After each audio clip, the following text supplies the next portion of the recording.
Good morning, Cardinals. Today is Thursday, August 20th, 2020.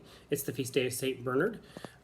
Today we are going to do our morning assembly. I'm going to record it and post it instead of doing it as a live posting. That way I can edit in some other video. I hope you all enjoy that. Let's begin our day today with prayer. In the name of the Father, and the Son, and the Holy Spirit. Amen.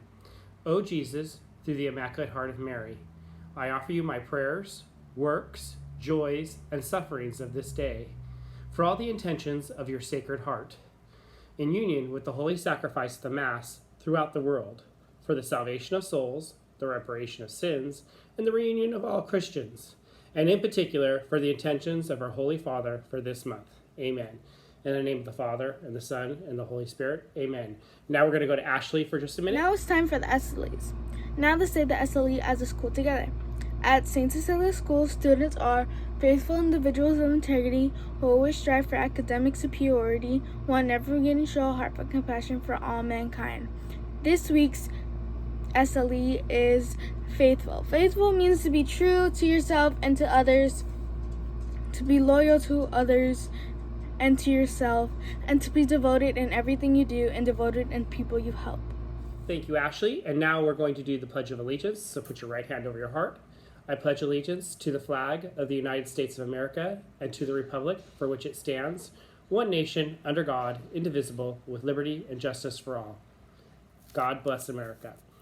Today's announcements, we will be starting our food services on September 1st, and I will give you more information once I know how that's going to work. Not quite sure how it works yet. I have to talk to the food services department to see how they're going to be distributing the food.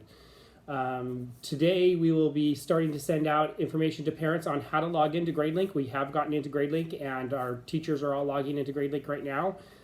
So I'm happy to be able to use that service. So you should be receiving an email that'll tell you the login information for your child for GradeLink in the next week or so. In fact, this email is going to be sent using GradeLink, and you'll notice that it's different than the ones coming from SchoolSpeak. The ones coming from SchoolSpeak said they were coming from SchoolSpeak. This one just looks like it's coming straight from my email address, and that's fine. Anybody that's having any technical problems with their iPads or other devices, please let me know, and we will work with that and try to figure out how to solve those as quickly as we can. Any other issues, thank you for the parents who are bringing up issues that they have with things going on during Zoom or otherwise. And our teachers and myself are all trying to take care of those things as quickly as we can and be responsible as we can with that. So other than that, have a great day. Try to stay cool. The air quality out there is really bad. I can feel it with my allergies and my asthma. So make sure that you're taking it easy. Stay cool. Have a great weekend. And we'll talk to you tomorrow. St. Cecilia, pray for us.